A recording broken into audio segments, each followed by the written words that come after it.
Welcome everybody to this presentation. I've called it Cosmic Dancer because sometimes when I'm in these spaces, it feels like I'm not in the space. I'm in out of space, in another world, literally. And so it's quite nice to think that maybe through the dance we can be in other worlds and in other spaces and on other journeys. And so Cosmic Dancer. The other thing I wanted to just highlight is that I've changed the little logo from Sunday Forum to Dance Forum. And I would like to, because I wanted to move it away from Sunday, I want to kind of make sure I keep my Sundays free. Otherwise, I'm going to go crazy.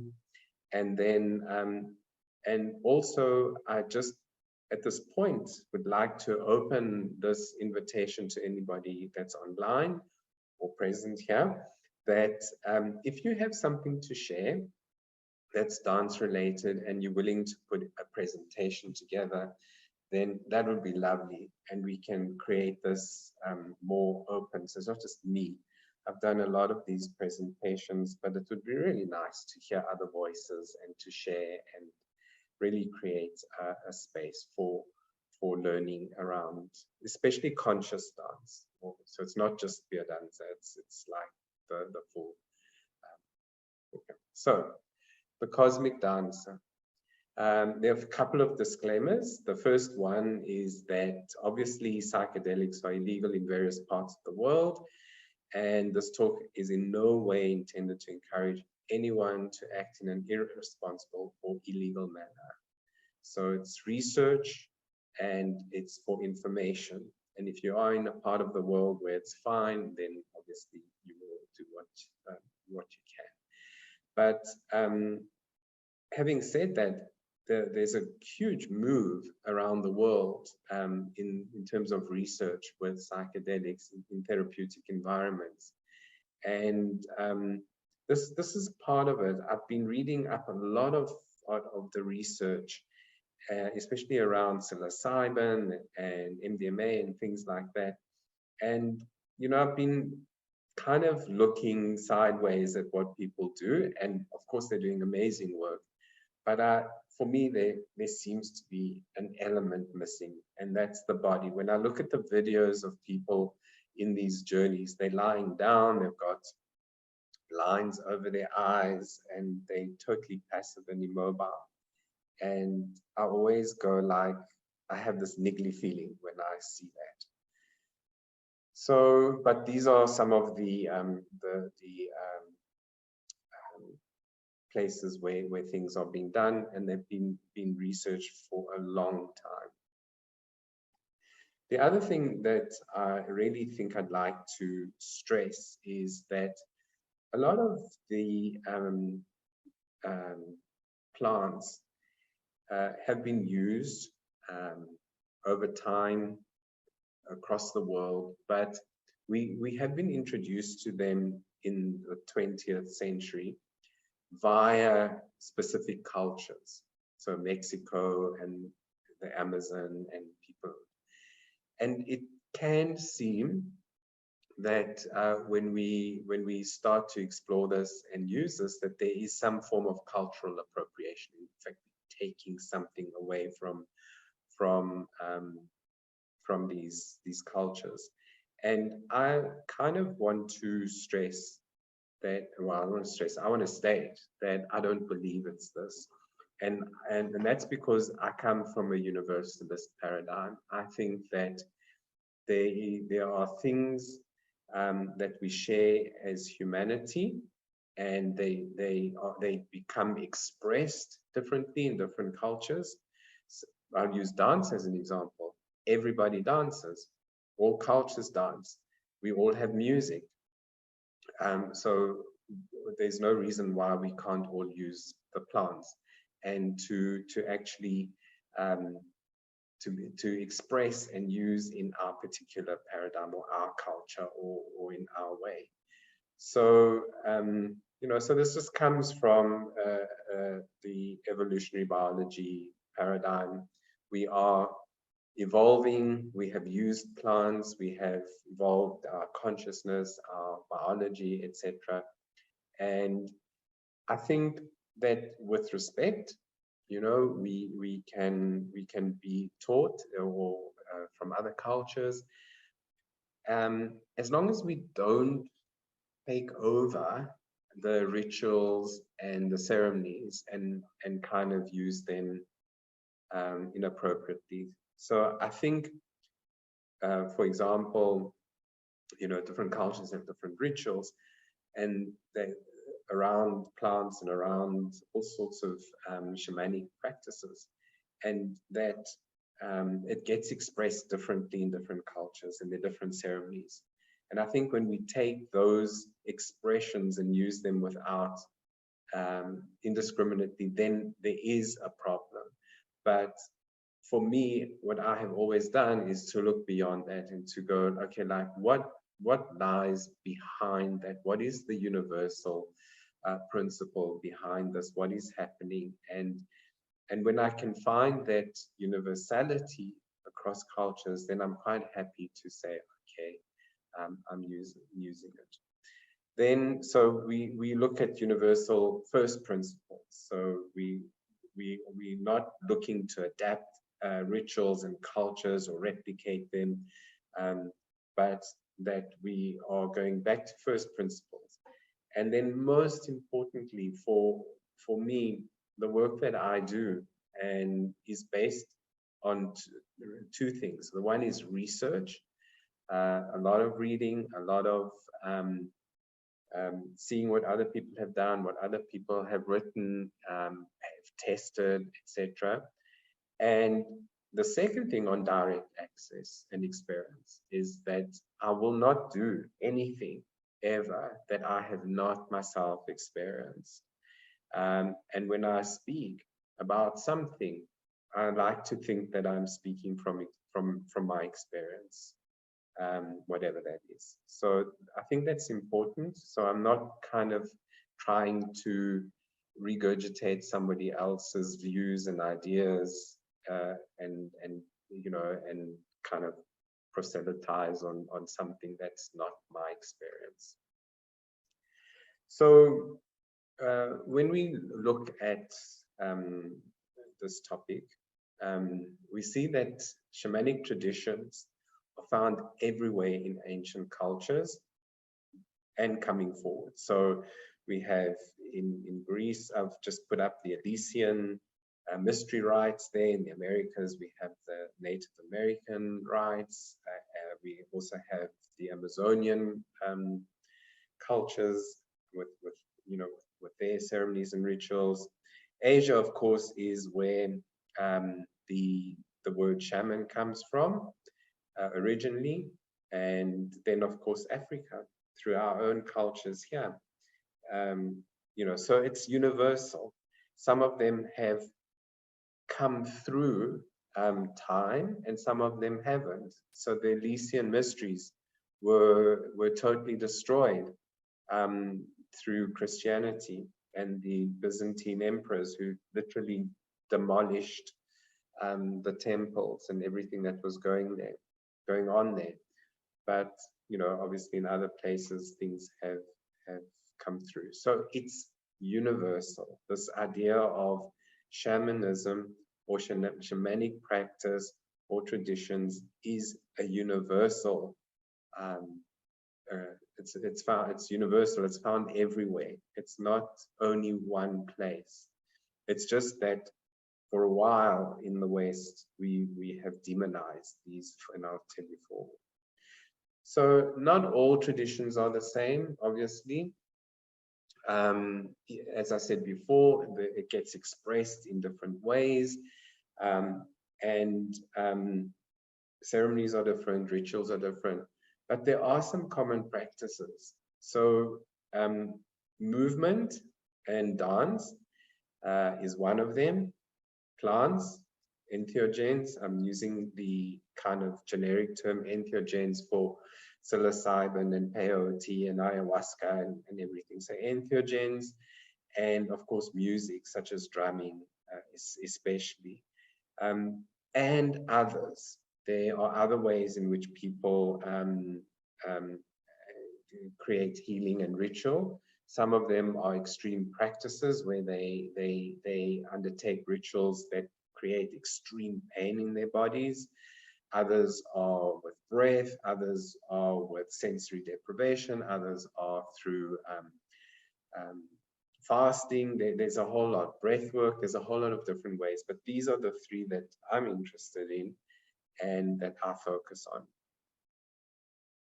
So why the taboos? You know, why if this was common, why is there such a taboo around this topic? And what happened to us? When I say us now, I'm talking about the West. Okay, some are being a little bit Eurocentric here. So why the taboos? And one of them is the fact that, you know, the body is seen as the place of emotion. And when we enter into emotion or the body, that it means that there's a loss of conscious control. It's kind of like I'm not in control. And I did a talk, I don't know, last year, the year before, I can't even remember, where I spoke about this paradigm shift where, especially in ancient Greece, where there was this move that to say that, you know, someone is civilized when they are above nature, when they are in control of nature, when they use nature. So they are, you know, there's control. And when they're not, then, you know, they're primitive, they're barbarians, etc., etc. So there's that aspect. There's the aspect that, you know, when we go into trance, because it's not based on reason, it's more animal-like. So, you know, again, it's along the same lines. You know, we're not these civilized human beings. We're now becoming animal-like. Part of that is dancing and letting go, which is seen as primitive. You know, it's like the ballet and the ballroom dancing.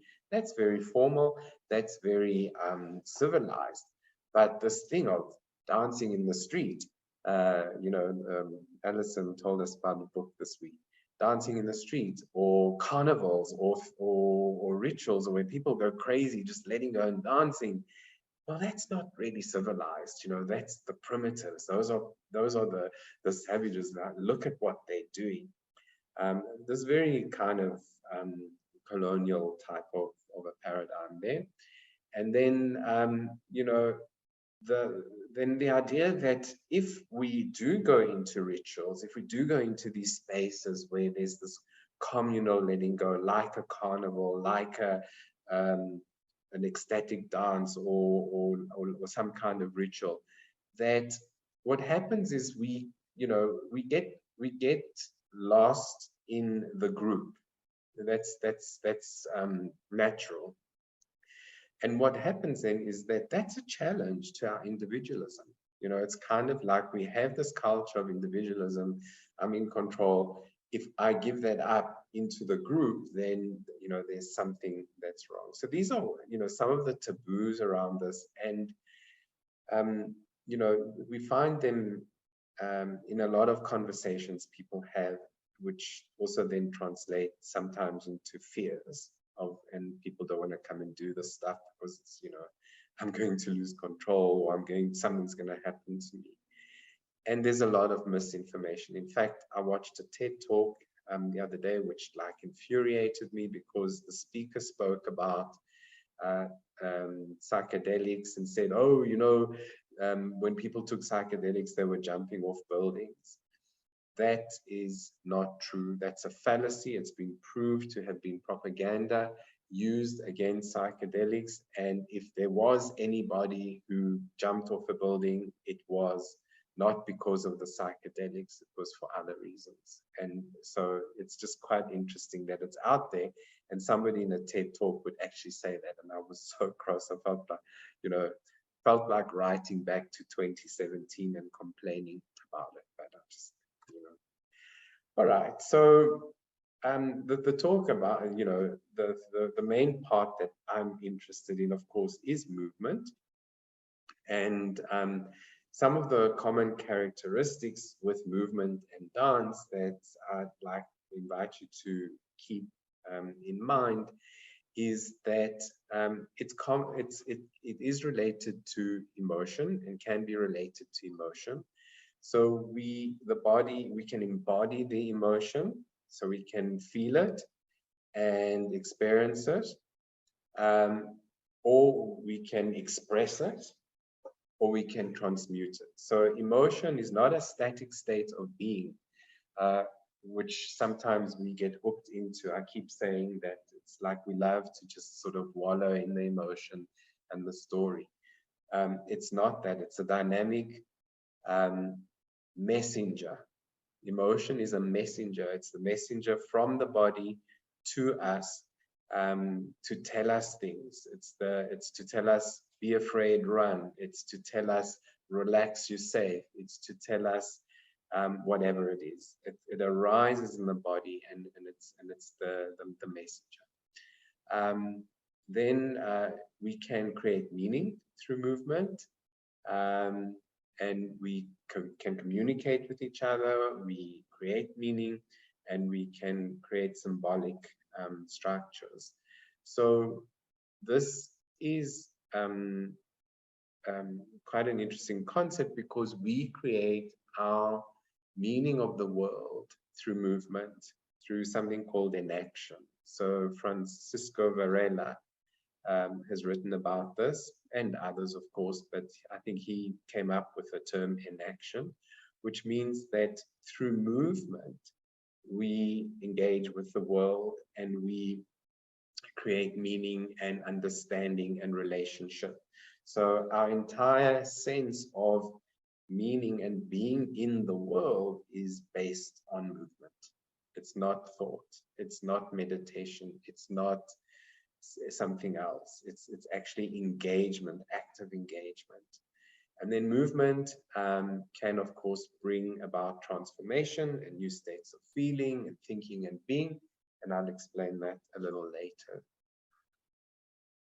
So I just want to go, I spoke about experience, and I think sometimes it's quite interesting just to go back and see the origins of some of the stuff that relate to me. And so please indulge me.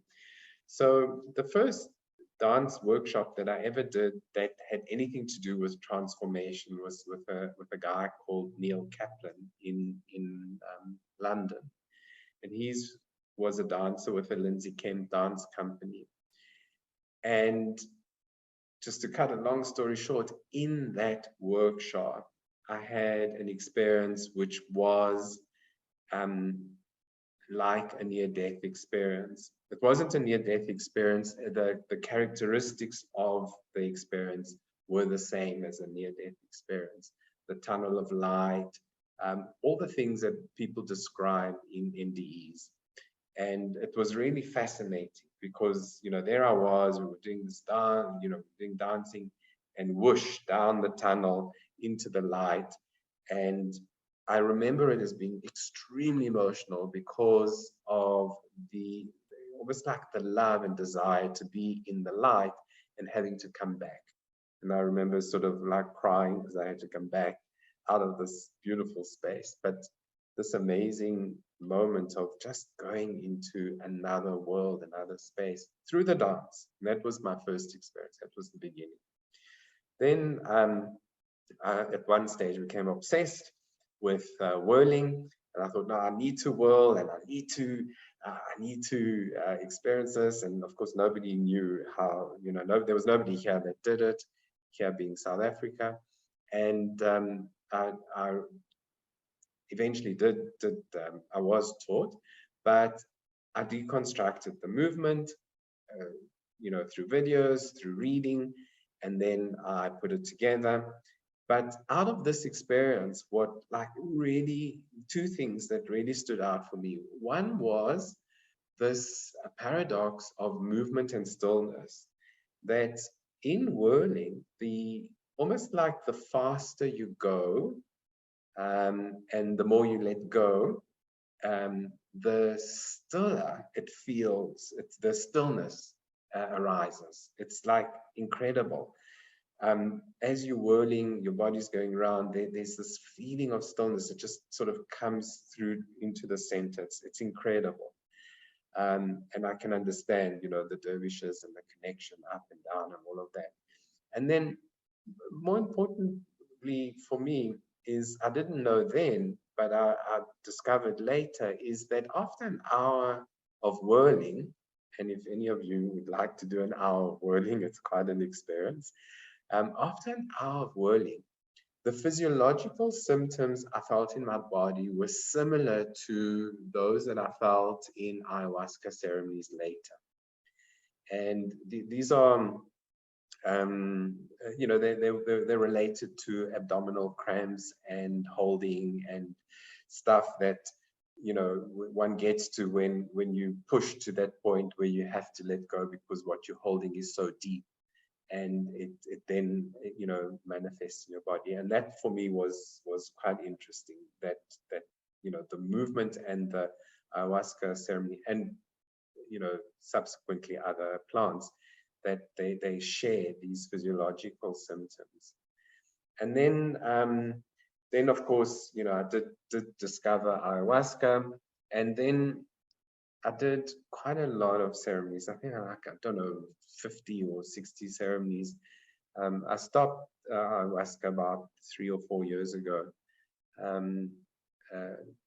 Not, yeah, that's a different story. So with the ayahuasca, what was interesting for me, two things related to today's talk. One was my experience in Manaus, which was in the Amazon in Brazil. Being outside, there was another guy who was pacing up and down, almost like a caged animal, and muttering and going on, and like all the processing that he was doing was in the walking up and down.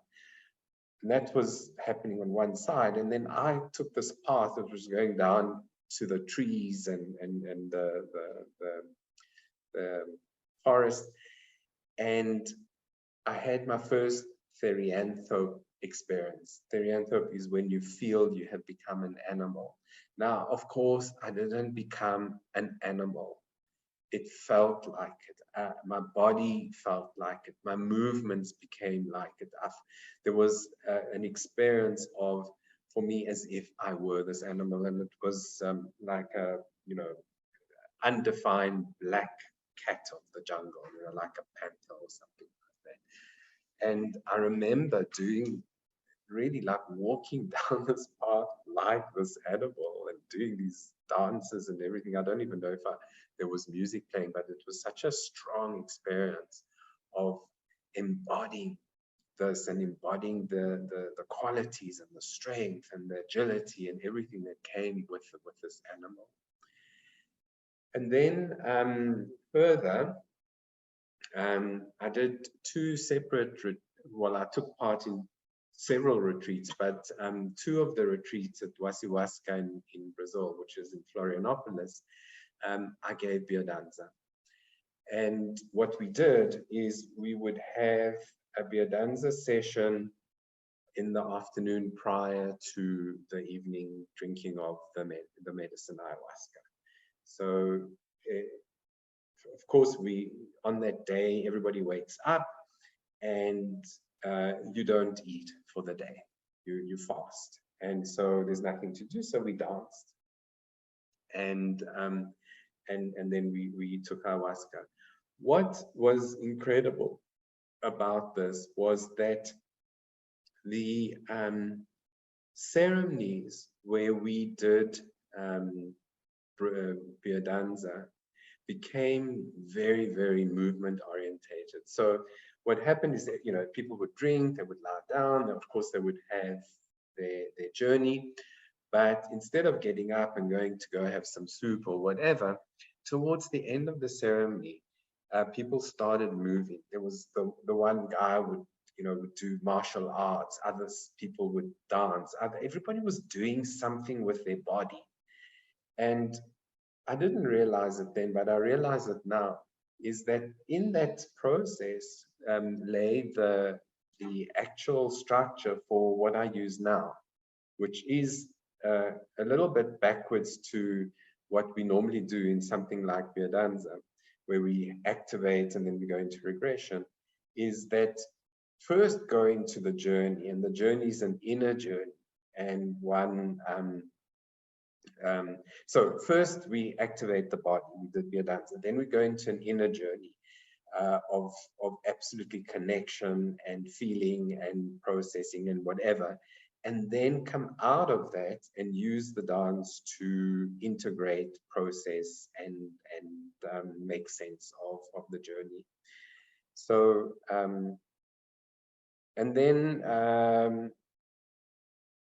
from a few years back, I started with San Pedro with the going out retreats to Samakadi, and then I started with a psilocybin, and I have used everything now to integrate what I've learned in terms of structure, in terms of music, in terms of movement, to do these journeys. So that's like just me, so that you know, like where I'm coming from.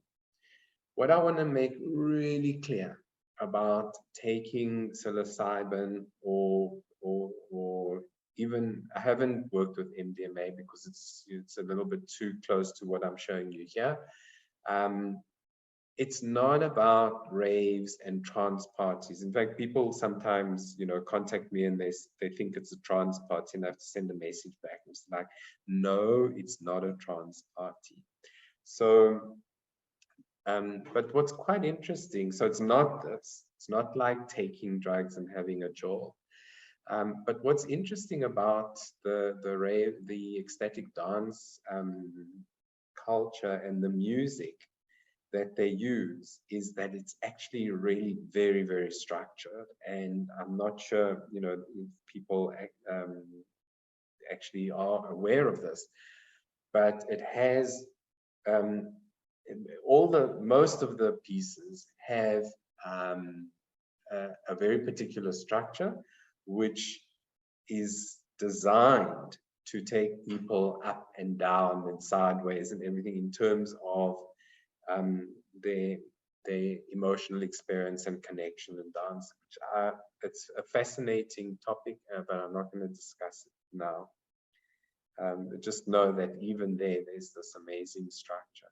So why dance? Dance alters our consciousness through a variety of mechanisms.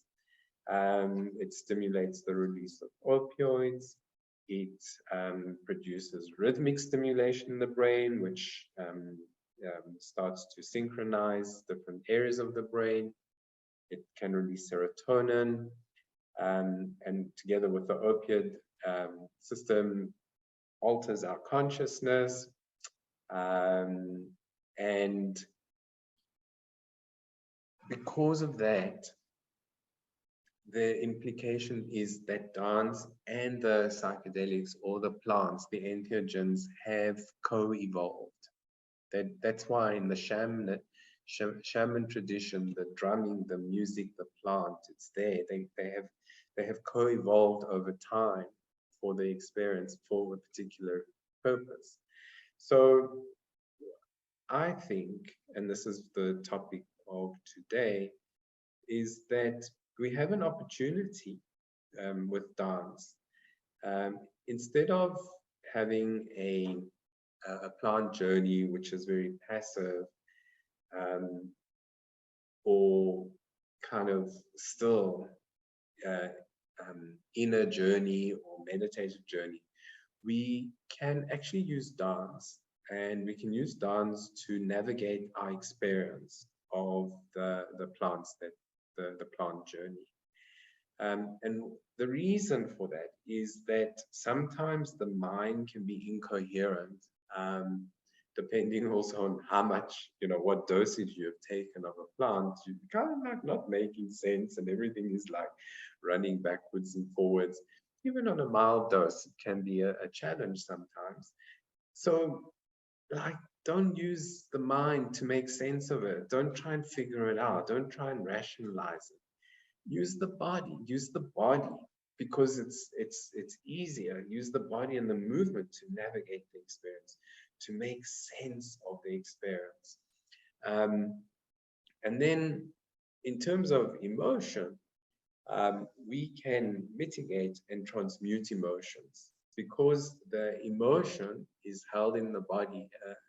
Each emotion has its own signature body pattern called a invariant.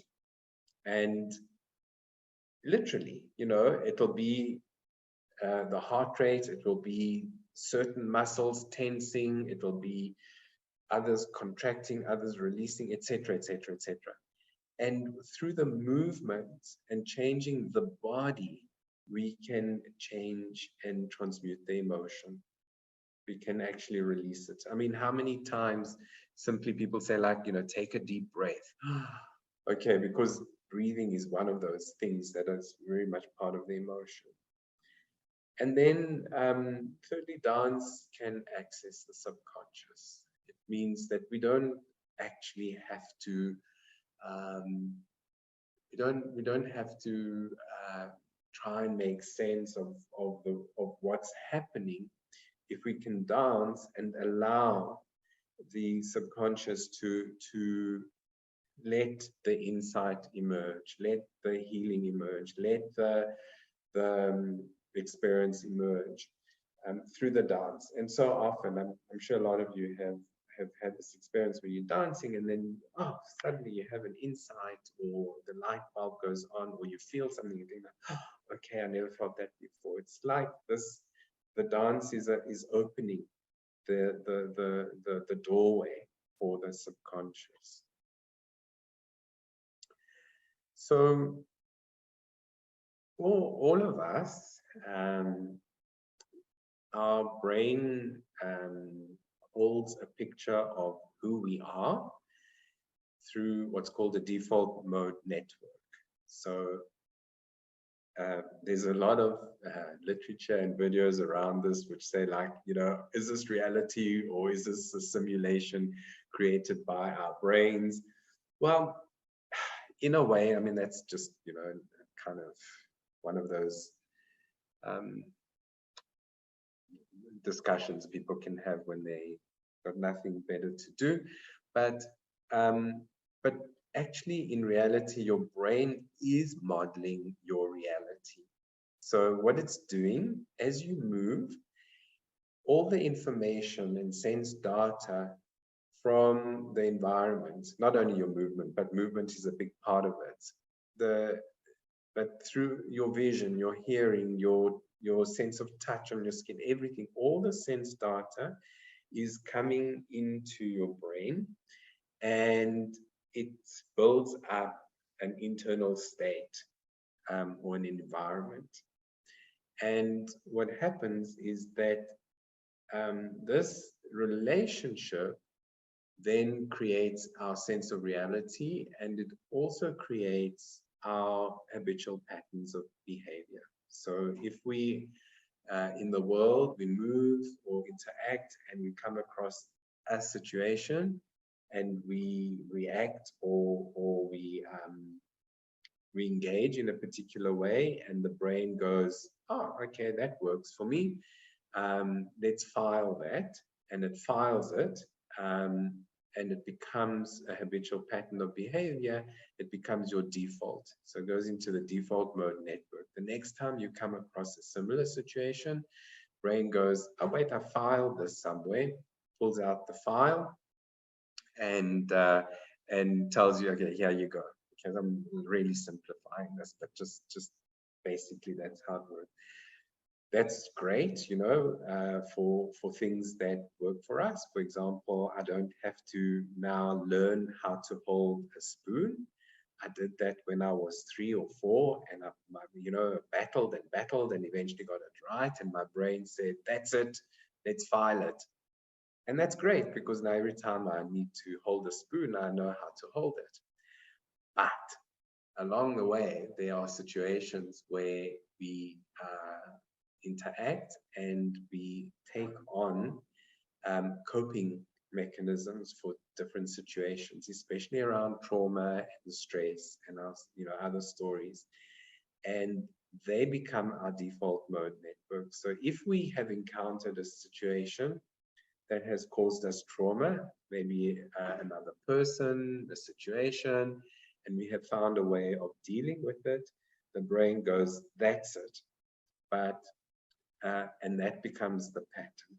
So we know this from relationships, we know this from things like phobias, etc. It's kind of like the brain says, this is it.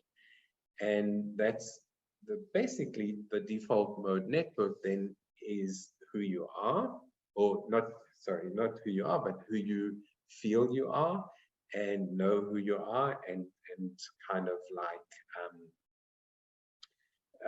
that's you in the world. Now, suspending the default mode network would allow the brain to form new neural pathways and a different experience of the world. So, oops. So, how do we get there? So let's start with sound and music. When the limbic system detects a new sound, the amygdala, it passes it on to the auditory system, but at the same time, it assigns an emotion to it. This is an evolutionary development. So like, for example, if you hear something in the forest, you're not going to necessarily go and investigate if you know already that it's something to fear. And we know this when people hear loud noises and they jump, etc., etc., etc. So the way that sound works is that it actually goes through the limbic system and has an emotion assigned to it. So when we hear music, this is what is happening, whether it's drumming, whether it's a song, whether it's music, is that we assign emotion to it. Now, the music is very sneaky because it actually has its own way of inducing emotion anyway. So the emotional content of music is determined by its structure. This becomes quite important when selecting music for a plant journey. So the things that determine the emotion are things like tempo, how fast it is, how slow it is, the rhythm, type of rhythm. So a 3/4 rhythm, which is like a waltz, tends to be more euphoric. A 2/4 rhythm with like a march tends to be very different, etc. So the rhythm brings different emotion. The timbre, what does it actually sound like? Think of the difference between a drum and or different drums, tambourine, a drum, a djembe, a tabla, they all have a different timbre.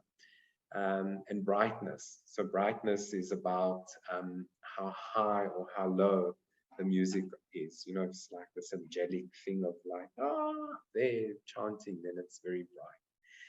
So in the early days of psychedelic research in the 60s, there was a lot of research done around the music that was being used in those journeys. And even now, people, write about this.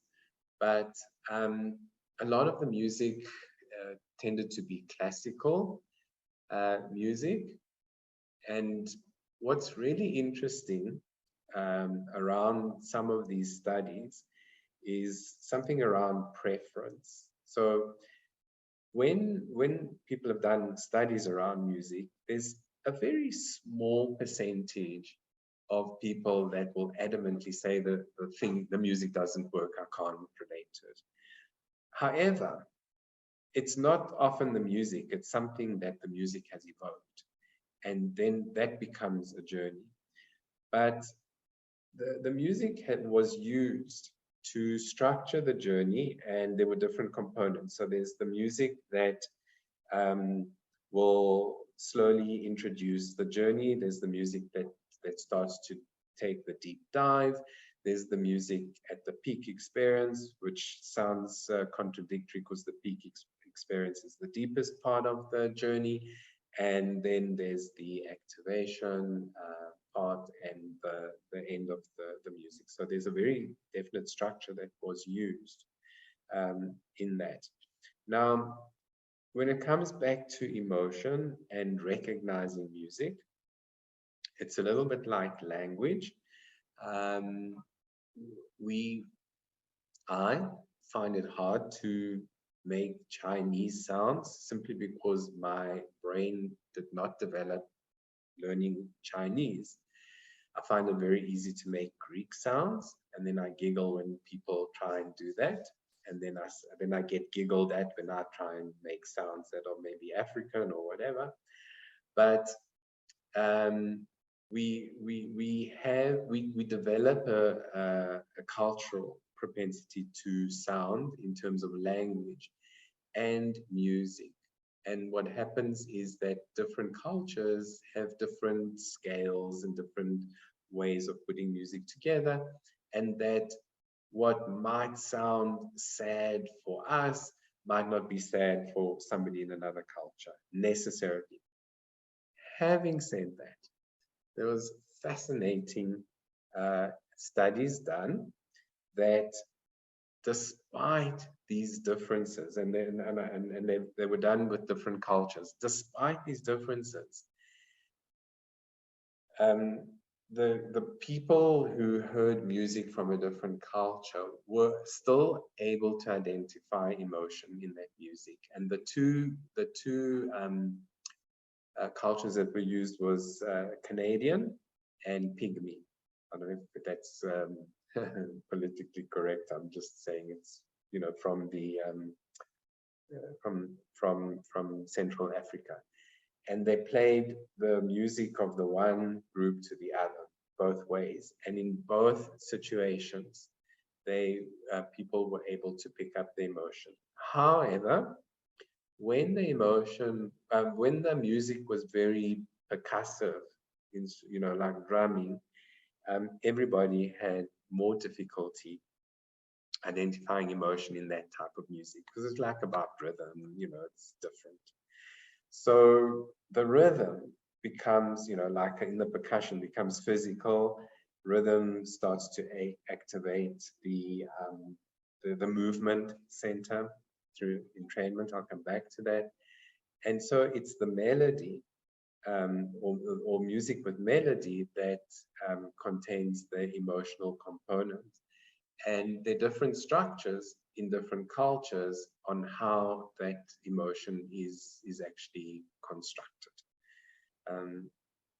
So it's to do with scale, it's to do with the difference in way notes, it's the way, you know, you might syncopate notes or whatever. There's a whole lot of the structure itself contains the emotion. And then, of course, there's harmony, and harmony tends to be without a rhythmic pulse or melody, so to speak. And that becomes integrative. It's the music that takes people into altered states. So it's kind of like chanting, choral music, etc. So that's sound, and that's been used in plant journeys, and there's a structure to it. So that's the takeaway.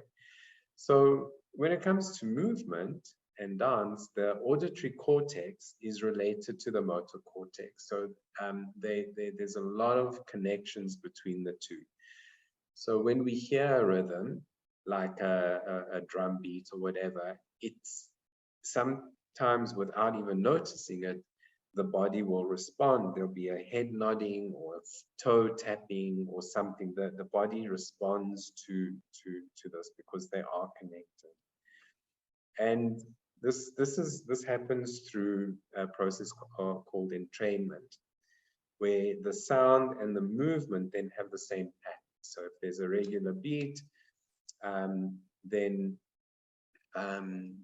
the movement pattern will have a regular beat.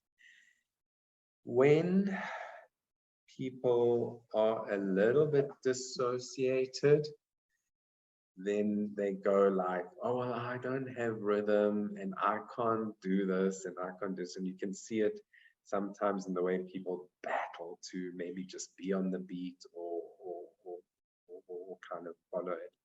Now, what happens now with the beats as well is that it can play with our minds, so to speak. When we have things like polyrhythms, which is in a lot of African music, it's very different to having a monorhythm. And when we have syncopated rhythms, it also starts to create different things. And the music plays with us. The music plays with us, and it can play with our minds because our brains pick up a rhythm through entrainment, and we can then be on the beat. So we anticipate the rhythm. Now, this is very, very different to the parrot that dances on YouTube. The parrot, or all those videos of animals doing so-called dance to rhythm, respond to a rhythm. So there'll be a beat and then there'll be a movement. Humans are on the beat because our brains already have processed and anticipated. That's why we have delight when something doesn't, something unexpected happens. And then that's why we get agitated when everything just goes crazy, like the rhythm just goes crazy and whatever. So we use this. We use the music in a thing called auditory driving. So especially the example he has of frequencies of drumming and chanting. What it's doing is it's driving the brain wave functions. So it's driving the brain. As I said, we anticipated, and it's driving the whole structure of the brain. You think you're in control, but actually this music is driving. And when it has a particular structure, like drumming or chanting, it can lead to trance states. Okay, especially repetitive drumming. If somebody drums next to you for an hour, you're most probably going to a trance. Then lastly, you see, these are the three aspects that are coming together. Lastly, the entheogens. So what are the entheogens doing? They are also influencing a brain state and consciousness. They're doing a hell of a lot more, but this is not the topic of the conversation. So what it's doing a lot of the times is that it creates a parasympathetic dominance. And the parasympathetic state is generally where healing takes place, where insight happens, where connections are made. It's our rest state. So it's the complete opposite from when we like running around, being in a state of agitation or fight or flight. We're resting. And the parasympathetic state in biodanza, for example, is our regression. So that's the time when we go into that state. Also, what the entheogens do is that there is a brainwave synchronization. So our brains have brain waves, alpha, beta, theta, gamma, and different parts of our brain will be in a state with a different wavelength, And what it does, the entheogens, is that it goes through your brain and it synchronizes all the areas of your brain into one brain wave pattern, and usually it's the slow wave pattern, okay?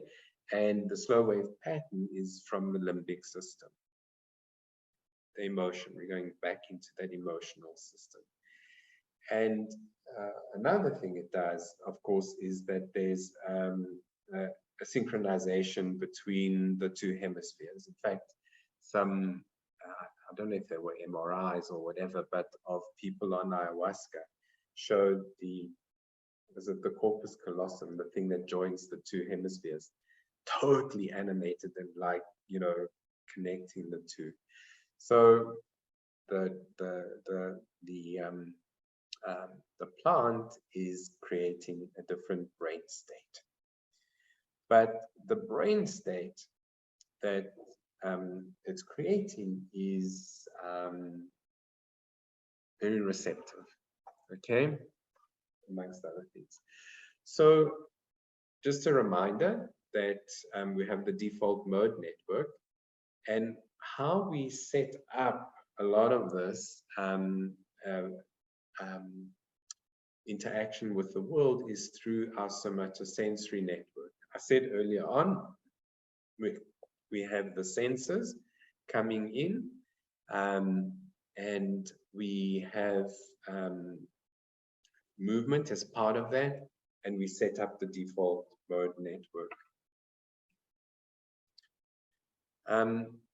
When the default mode network is suspended, we form new neural pathways, as I said earlier on, leading to new experiences of self, life, and being in the world. The default mode network is suspended with the entheogenic plants. I showed you a few slides earlier. It's creating a different brain state. But part of that is that it starts to switch off the default mode network. And if you take a really high dose, obviously it's not going to happen on a minor dose, you have what's called an ego death. And an ego death is simply your default mode network going like kaput. It's like, I'm not here anymore. And it feels literally like you're dying. And then you have your death and rebirth experience from the plant, because it is this, the default mode network is part of the ego, the thing that is keeping us feeling and knowing who we are. And when that is suspended, then this is the ego death, etc. Now, I'm just going to see here. So what we want to do is, so what is happening here is that one has the plant, one is suspending the default mode network to a degree. With a smaller dose, it's not as drastic, you're still present and whatever, but it does do that.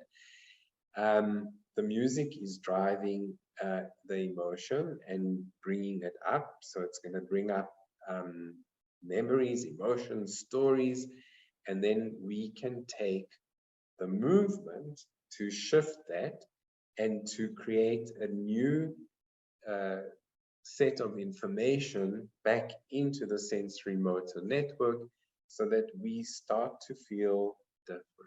And this is what happens. What happens very often in a plant journey is you feel big, you feel capable, you feel free, you feel different, you feel a whole lot of things. It's because suddenly, we're getting new information.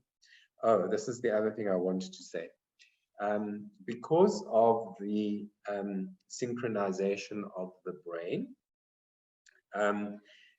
the neural pathways between different areas of the brain are increased. So if we roll back and we go back to our original default mode network, and I said, oh, you know what, you have a situation, you respond to it, and then you have a habitual way of behaving. That creates a pathway in your brain. So it might be, well, okay, in this situation, I'm going to go connect from here to there and from here to there, and that's the pattern. What happens in this mode where everything is kind of suspended is that there's by the plants is that all the brain centers are joined, allowing you to totally form new pathways, to form new areas, new ways of being, and new ways of action. So there's 3 more slides. So what are the effects of dance? It's exactly that. It's to start working with the plant and what the plant has set up for you in the brain, and using the music and using the plant and using the dance to start to reorganize and start to create a different sense of self. And this is where we get this bigger, different self, and we have a sense of agency. I can do this. I feel inspired. I'm going to make this happen for me, you know. We experience ourselves as able to do things and accomplish things. That's why very often people make these decisions. Yes, I'm going to change jobs. Yes, I'm going to do this. Yes, I'm going to start a business, whatever it is. It comes from this. Then there's a congruence between emotion and movement. So we start to be and feel and move in congruence with the emotion, not stuck in the emotion, not like holding it out there and being in relationship to it as something that's being done to us, but to be part and moving. And yeah, if I'm feeling sad, I'm feeling sad. If I'm feeling happy, I'm feeling happy. It doesn't matter. And through that, through the movement, this sense of kinesthesia allows us to have a wider and deeper way of expression, and to have more nuanced ways of expression. Watch somebody dancing who's never done a lot of dancing, as opposed to somebody who's done a lot of dancing. And it's like, oh, they're moving so much more. You know, there's a language there that's kind of happening. And this allows us to go beyond language. We feel alive. Movement is life proclaiming. And then this movement is a language. And the language then becomes a way of making sense, of making meaning through the movement. Thank you.